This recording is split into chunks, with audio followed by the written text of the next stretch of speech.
தமிழகத்தில் சட்டம் ஒழுங்கு சீர்குலைந்து பெண்கள் பாதுகாப்பு கேள்விக்குறியாகியுள்ள நிலையில் தவிக அரசின் ஆளுநர் உரை வெறும் வெள்ளை அறிக்கையாக மட்டுமே உள்ளது என அதிமுக பொதுச் செயலாளர் எடப்பாடி பழனிசாமி குற்றம் சாட்டியுள்ளார்.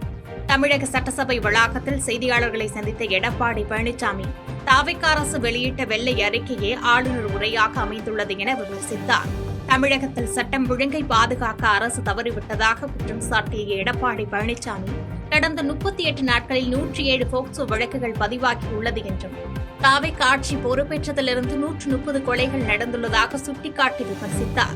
மேலும் சிங்கப்பெண் அதிரடிப்படை என்ற ஒன்றுக்கு அவர்களுக்கு பாதுகாப்பு அளிக்க வேண்டிய சூழல் உள்ளதாகவும் மேட்டூர் அணை நீர்த்திறப்பு, விவசாயிகளுக்கான வாக்குறுதிகள், மின்வெட்டு பிரச்சினை மற்றும் கட்டுமான பொருட்கள் விலை உயர்வு ஆகியவற்றில் தவிக அரசு எந்தவொரு உருப்படியான நடவடிக்கையும் எடுக்கவில்லை என கடுமையாக சாடினார். மேலும் தனது மகன் மிதுன் ஒருபோதும் அரசியலுக்கு வரமாட்டார் என திட்டவட்டமாக தெரிவித்துள்ள அதிமுக பொதுச் செயலாளர் எடப்பாடி பழனிசாமி எனது மகன் அரசியலுக்கு வருவதாக கூறி திட்டமிட்டு அவதூறு பரப்பப்படுவதாக குற்றம் சாட்டினார். தமிழக வெற்றிக் கழகம் ஆட்சி பொறுப்பேற்று முதன்முறையாக ஆளுநர் உரை சட்டமன்றத்திலே தாக்கல் செய்யப்பட்டிருக்கின்றது. இந்த ஆளுநர் உரையிலே பல புதிய திட்டங்கள் இடம்பெறும் என்று எதிர்பார்க்கப்பட்டது. ஆனால் எதிர்பார்க்கப்பட்ட அளவுக்கு எந்த திட்டமும் புதிய திட்டமும் இந்த ஆளுநர் இடம்பெறவில்லை. மாண்பு முதலமைச்சர் அவர்கள் டெல்லிக்கு சென்ற விஷயம் ஏற்கனவே பத்திரிகையிலே வெளிவந்த செய்தி. அந்த செய்தி தான் ஆளுநர் இடையிலே இடம்பெற்றிருக்கின்றது. அதேபோல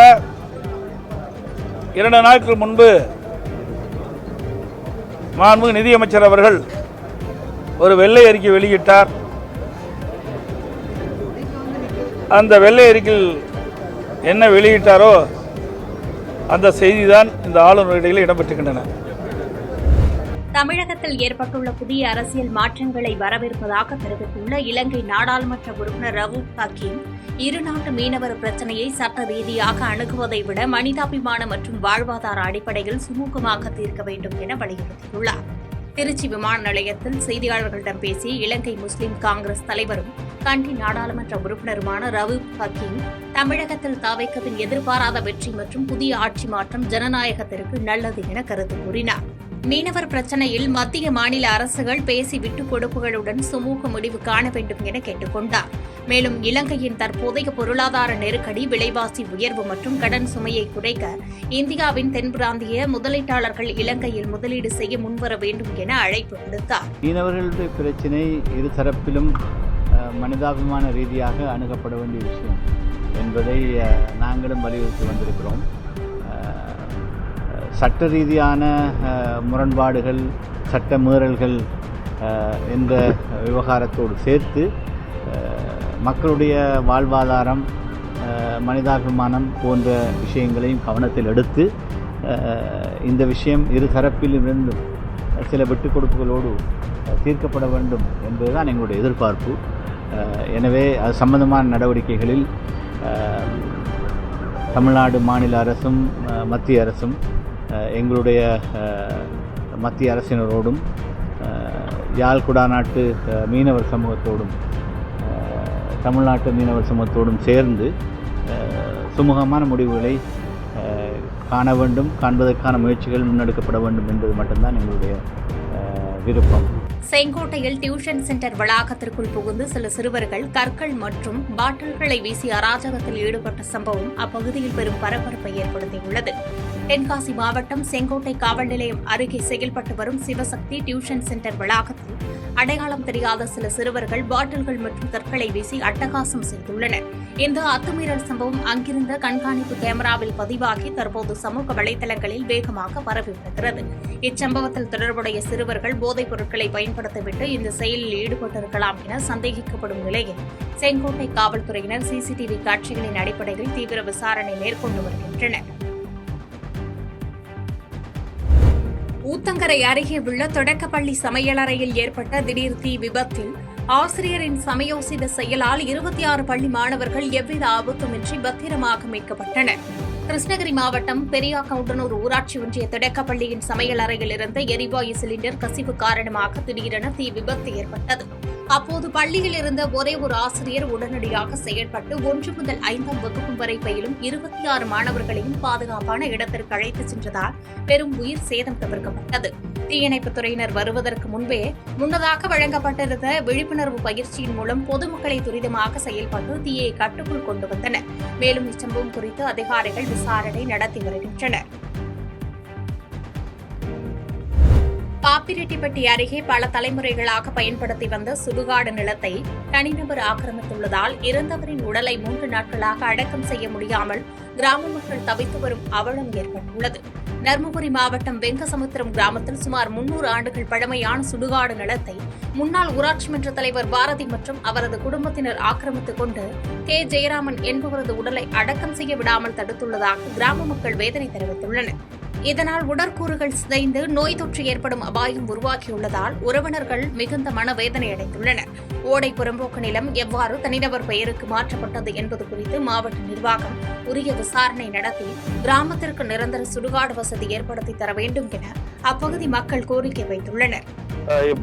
அதனாலதான் இப்ப நாங்க வருவாய்த்துறைக்கிட்ட தாழ்மையா கேட்டுக்கிறது என்னன்னா, இது அளந்து எங்க இடம் எது புறம்போக்கு கிடையாது, எதனால இது பணம் பதுக்க விடக்கூடாதுன்னு சொல்கிறாங்க அப்படின்றது கேள்வி.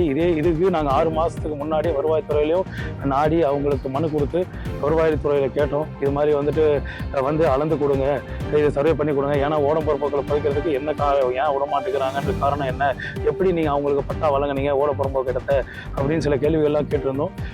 அவங்களும் எந்த உள்நோக்கமோ இல்லை ஏதோ தெரியல. இந்த அரசாங்கத்துக்கு நான் கேட்ட ஒரே குறிக்கோள் என்னன்னா, 300 ஆண்டு காலமாக இந்த இடத்துல நாங்கள் காலங்காலமாக வழிபட்டு எங்கள் சமுதாயத்தில் இருக்கிறவங்களை புதைச்சி வழிபட்டுக்கிட்டு இருக்கிற எங்களுக்கு கவர்மெண்ட்டுக்கிட்ட கேட்குறது என்னென்னா, அதை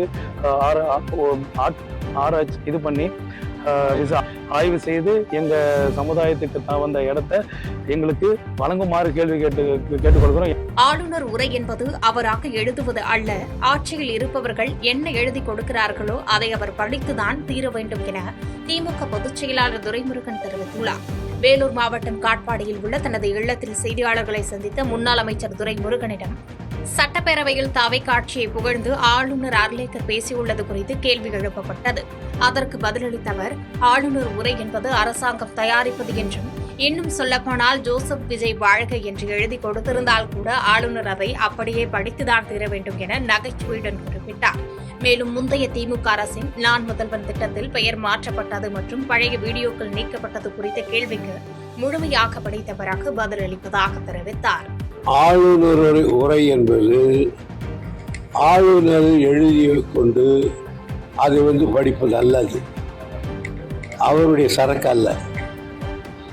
ஆட்சியில் இருப்பவர்கள் எழுதி கொடுத்து அது ராஜ்பவனுக்கு போய் திருத்தப்பட்டு அல்லது அப்படியே அங்கீகாரம் பெற்று அதை அப்படியே படிப்பது தான். எனவே அரசாங்கத்தில் இருக்கிறவர்கள் தங்கள் ஆட்சியை பற்றி புகழ்ந்து தான் எழுதியிருப்பார்கள். ஆளுநர் அதை படித்து தான் தீர வேண்டும், படிக்கிறார், அவ்வளோதான். அப்போ எழுதி கொடுத்ததை அவர் படிக்கிறார். ஆமாம், அரசாங்கம் என்ன எழுதி கொடுக்குதோ அதை படிக்கிறாரே தவிர அவர் சேர்த்து படிக்கல. அவர் கொஞ்சம் ஆளுநர் உரைக்கு மேலே எழுதி கொடுக்கறதுக்கு மேலே படிக்கல அவர் பதிவு. இந்த 1 மாத காலத்திலே தாவேகா ஆட்சி சிறப்பாக இருக்குன்னு சொல்லுங்க. அதான் சொல்கிறேன். இன்னும் சொல்ல போனால் ஜோசப் விஜய் வாழ்க்கை சொல்லி எழுதியிருந்தால் அதையும் படிச்சிருப்பார். அதனால் ஆளுநர் உரை என்பது சர்க்கார் எழுதி கொடுக்கறது படிக்கிறதா. செய்திகளை உடனுக்குடன் தெரிந்து கொள்ள கீழ்கண்ட கேபிள் மற்றும் டிடிஹெச் நெட்வொர்க்குகளில் எம்நாடு செய்தி தொலைக்காட்சியை காணுங்கள். பாதகம் செய்பவரை கண்டால் நாம் பயம் கொள்ளலாகாது பாப்பா. மோதி மிதித்து விடு பாப்பா, அவர் முகத்தில் உமிழ்ந்து விடு பாப்பா. அண்மை செய்திகளை உடனுக்குடன் தெரிந்து கொள்ள இணைந்திருங்கள் எம்நாடு தொலைக்காட்சியுடன்.